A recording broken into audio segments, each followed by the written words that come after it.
за ручку рюкзака его приподнял и вытащил. Чтобы вытащить ребенка из воды, Руслану Сабаеву понадобились считанные секунды. Он осматривал территорию, когда увидел тонущего мальчика. Решение принял тут же. Когда мужчина добежал до проруби, школьник уже не двигался. Руки торчат, пальчики и голова торчит. Все. Он и не кричит, и ничего. Взял его за воротник, пытался его тянуть, и он не поддавался. Сам соскальзывал, потом увидел, что у него рюкзак сзади и ручка удобная. Вот. И за этот рюкзак я его вверх поднял и вытащил. Вот он, водоем, в котором могла произойти трагедия. Температура воды в нем достигает 4 градусов. При ней смерть для взрослого человека наступает в течение 10 минут. Для ребенка эта цифра сокращается до 5.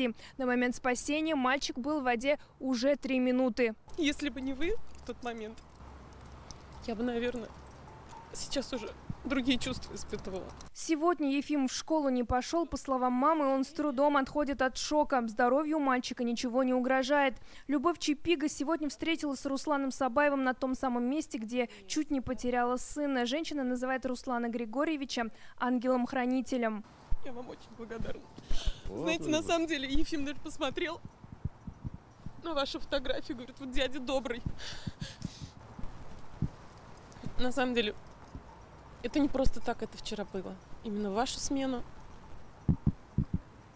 Наверное, вы, получается, ангел-хранитель. В соцсетях о героическом поступке Руслана Сабаева альметьевцам рассказал глава района Тимур Нагуманов. Он выразил благодарность мужчине за неравнодушие и проявленный героизм. Сам герой слова благодарности принимает скромно. Хочет меня отблагодарить, с отцом разговаривает. Я говорю, не надо этого, успокойтесь, купите чай, пачку чая, и будет достаточно, и чтобы с головы все это, как говорится, снять, и все. В свои 60 Руслан Сабаев занимается спортом, зимой моржует и старается всегда держать себя в хорошей физической форме.